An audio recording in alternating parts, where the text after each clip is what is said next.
Salut Tuké, j'appelle Tuké en ligne, bonjour, bonsoir, comme d'habitude, je sais pas quand vous regarderez la vidéo ou simplement si vous allez la regarder. On va se retrouver aujourd'hui avec une vidéo achat récent. Donc il y a du Nose, ça faisait longtemps, du Vinted, un cadeau de ma chérie de la Saint-Valentin et un colis d'un ami. Donc on va commencer sans plus tarder avec du lourd d'entrée, le dernier Tarantino, Once Upon a Time in Hollywood, en Blu-ray, voilà, récupéré sur Vinted à très bon prix. Donc bah voilà, toujours pas vu. Il faudra d'abord que je vois les 8 salopards avant de voir celui-là. Mais il me tarde de le découvrir. Donc notamment Brad Pitt qui a eu le second rôle, l'Oscar du meilleur second rôle pour ce film. Donc Once Upon a Time in Hollywood. Ensuite, une comédie anglaise excellentissime, Fawlty Towers. C'est une comédie, je crois, des années 80, si je dis pas de bêtises. 80-90 par là. Et c'est vraiment très très drôle, hein. C'est vraiment excellent. Donc ça se passe, c'est dans un hôtel en fait. Si je me rappelle bien. Donc j'avais découvert ça avec mon oncle et j'aime vraiment beaucoup. Donc Fawlty Towers, le genre de série édité chez Tollback Thames, qui est un très bon éditeur de comédie british.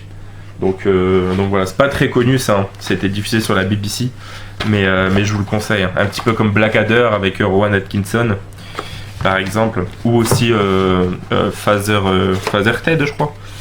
Voilà. Ensuite, Troy Chinois, je suis content, celui-ci je le voulais, donc je suis bien content de l'avoir eu. Pour 99 centimes, Je suis un No Man's Land.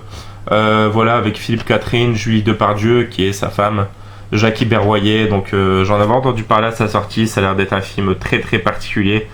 Mais voilà, quand on voit de toute façon Jackie Berroyer au casting et Philippe Catherine, on peut forcément se douter que ça va être particulier. Jackie Berroyer notamment, qui est flippant dans Calvaire. Et Philippe Catherine, que je trouve vraiment intéressant dans la plupart des rôles que j'ai vus, même si c'est souvent des petits rôles, style Le Grand Bain ou Le Monde est à toi par exemple de Costa Gavras, Roma Gavras. Donc voilà, Je suis un No Man's Land. Pareil, celui-ci, je suis content de l'avoir eu. Belgica, j'en ai beaucoup entendu parler, donc sur une musique de Solwax, c'est un film de Felix van Groningen. Voilà, j'en ai entendu parler, ça a l'air vraiment vraiment excellent. Peut-être le film qui représente le mieux la Belgique de ce que j'ai entendu, donc voilà, c'est deux potes et ça a l'air bien cool. Ensuite, une parodie des films style La Guerre des Étoiles, tout ça, je crois que c'est espagnol. Ça s'appelle Space Movie, La Menace Fantoche. Voilà. Donc en 2304, alors que la Terre, berceau de l'humanité, est assiégée par le consortium colonial de Mars, le gouvernement terrien décide de faire appel à l'équipage du vaisseau Surprise, dernier espoir de la galaxie. Voilà, Capitaine Cork, Dr Spooky et l'imperturbable Rock. Voilà. Il me semble que c'est espagnol. Donc voilà, pour 99 centimes chez Noz. Ensuite, toujours chez Noz, très content de l'avoir eu celui-ci. Réalisé par Susan Stroman, et si je dis pas de bêtises, l'original est de Mel Brooks. Il me semble que c'est un remake. Et le film est produit par Mel Brooks. Voilà. Ou alors un scénario signé Mel Brooks. Non, c'est pas un remake, c'est Mel Brooks qui a fait le scénario. Voilà, avec Nathan Lane, Matthew Broderick et Uma Thurman. Donc je suis très content de le rentrer celui-ci. J'en ai parlé en plus il y a peu et je suis content. Pour 99 centimes, un très très bon film sur le milieu du cinéma et d'Hollywood notamment. Donc de Broadway plutôt. Voilà, les producteurs.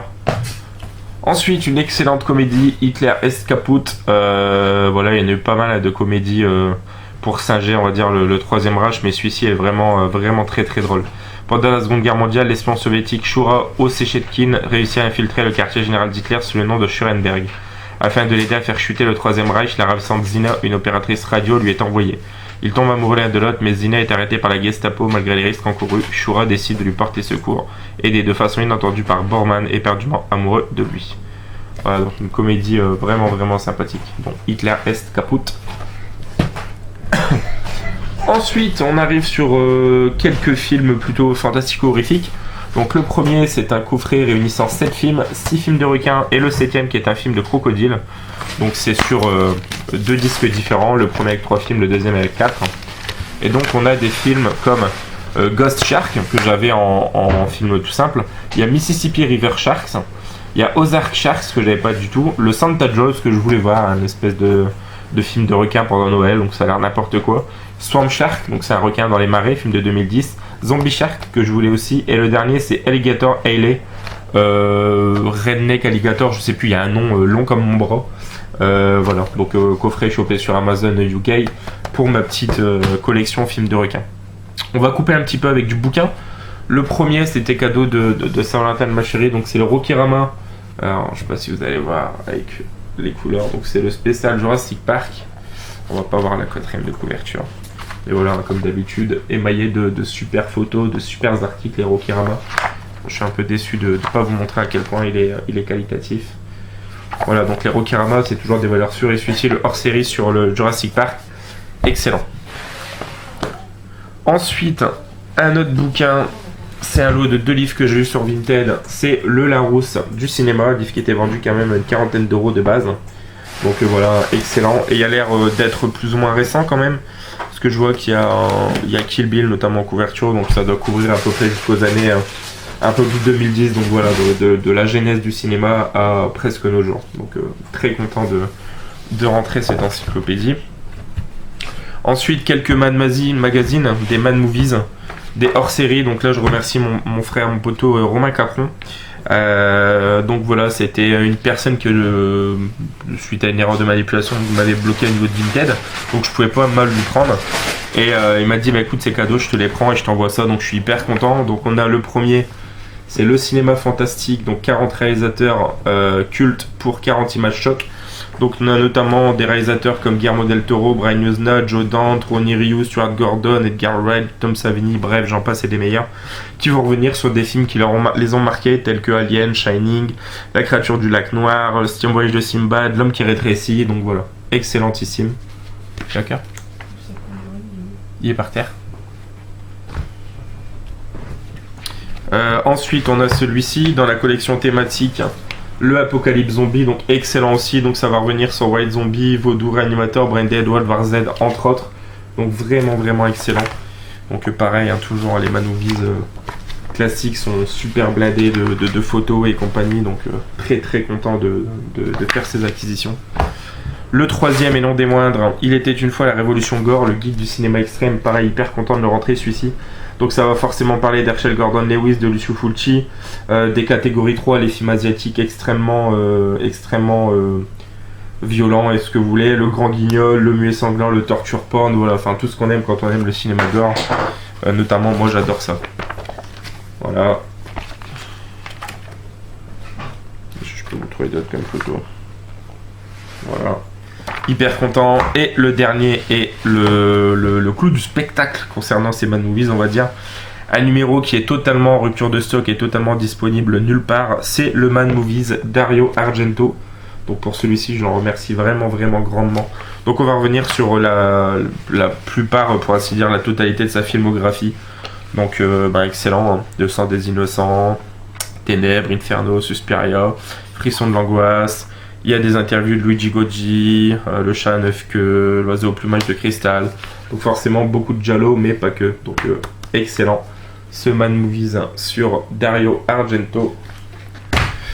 On va reprendre avec un petit peu de DVD. Donc toujours chez Noz pour 99 centimes. Jamais entendu parler de ce film. Donc The Torturer. Ça a l'air d'être un film bien gore. Ah, c'est un film de Lamberto Bava. Bah vous voyez, je savais même pas. J'ai même pas fait gaffe quand je l'ai pris.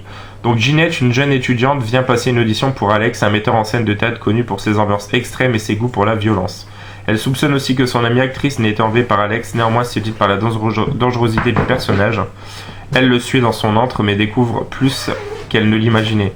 Quand on voit les images derrière, ça a quand même vachement l'air sympa. Hein. Donc The Torturer, si vous connaissez, n'hésitez pas à m'en parler.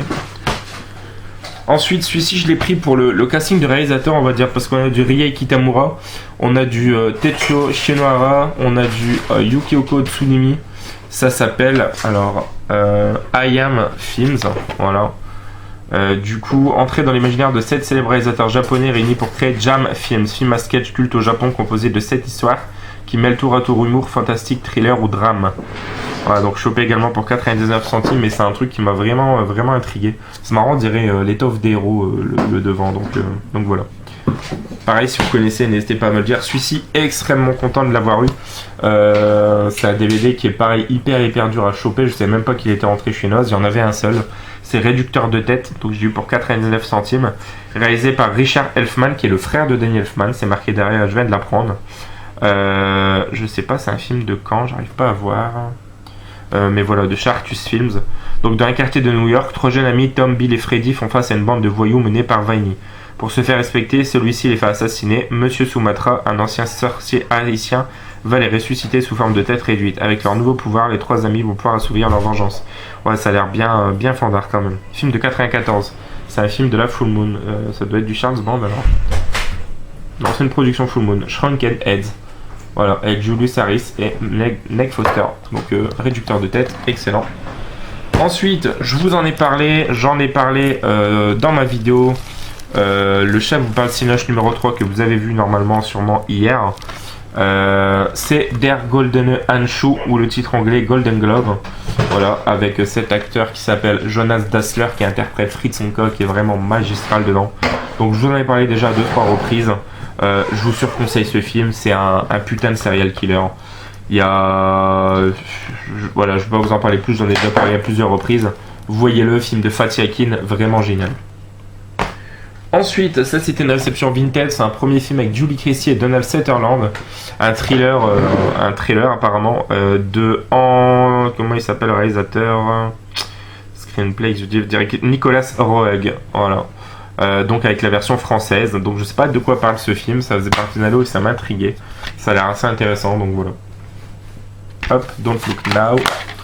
Ensuite, très content, j'avais dans une édition vraiment pourrie pour ma film au Brain News Now. Là, je rentre l'édition de chez Extasio Films qui était limitée à 1000 exemplaires que j'ai vraiment eu pour rien du tout. Donc le Society, donc je sais que Chris par exemple, tu détestes ce film. Je peux comprendre pourquoi, c'est assez particulier, mais moi franchement j'aime beaucoup, hein, notamment la fin qui est quand même hyper impressionnante. Donc voilà, l'édition Society de chez Extasio Films avec un autre visuel pour la jaquette, qui était sorti en DVD simple et également en Blu-ray DVD en combo, là, Digipack. Ensuite, le opéra de Dario Argento. Alors, j'arrive pas à voir dessus si vraiment il y a la VF, mais il me semble qu'il y a la VF. Je sais pas, c'est l'édition quoi ça. Mais ouais, c'est pas marqué derrière les langues. Mais il me semble qu'il y a la VF. Donc, ce sera à voir avec une petite carte postale du film justement. Voilà, je l'avais dans l'édition Arrow Vidéo qui là pour le coup elle n'a pas de VF. Mais dans cette édition par contre il me semble qu'elle y est. Donc ce sera à vérifier. Mais même si elle y est pas, de toute façon moi, je m'en fiche. Hop, voilà. Ensuite, Metropolis que je vous ai aussi présenté dans une édition simple. Là c'est une édition longue. Enfin une édition longue, une édition double DVD. Donc voilà. Disque 1. Voilà. Metropolis en double DVD de Fritz Lang. Toujours dans le même lot, en édition Director's Cut, le Vigilante que j'avais trouvé en édition assez basique. Et là, bah, du coup, c'est la version Director's Cut. Donc bien cool aussi. Hein. Hop, avec pareil, un flyer reprenant le film. Voilà, donc très très cool. Là aussi, il y a la piste VF. Pour terminer les DVD, une excellente édition collector de l'Enfer des Zombies de Lucio Fulci. Je vous ai déjà présenté celle de l'Emmurée Vivante. Ah non, je voulais présenter dans les vidéos collection, mais vous l'avez pas encore vu, vous la verrez pas avant presque cet été. Peut-être bientôt celle de l'au-delà, donc c'est les éditions vraiment super sympas. Donc Digipack. Et les 4 DVD, hein, donc Vigilante, Society, le Opéra, celui-ci, puis même un autre, je l'ai eu pour 5-6 € le lot, donc c'est vraiment intéressant. Et avec un livret super cool. Donc voilà, des super belles éditions. Et on va terminer cette vidéo avec un bouquin qui était disponible il y a peu de temps chez Noz, que je n'ai pas eu, hein. C'était quand j'étais totalement bloqué à la maison. C'était un bouquin initialement qui était vendu 35 balles quand même. Chez Noz, je crois qu'il était aux alentours de 8 € il me semble. Et là, ben, l'encyclopédie du cinéma que je vous ai présenté et celui-ci, je les ai eu les deux pour 5 € plus les frais de port. Donc c'est le Steven Spielberg, une rétrospective. Donc voilà, très cool. Ça va jusque, je crois, Cheval de guerre. Et c'est émaillé d'énormément d'anecdotes de tournage, de plein de photos, de superbes photos. Donc c'est vraiment une très belle pièce qui rejoint également la collection. Et j'en suis ravi. Donc voilà les amis, ça conclut cette vidéo. J'espère qu'une fois de plus ça vous aura plu. N'hésitez pas à commenter, liker et partager. Et nous on se retrouve très prochainement. Jouez Nanali Metoke. Ciao fucking ciao.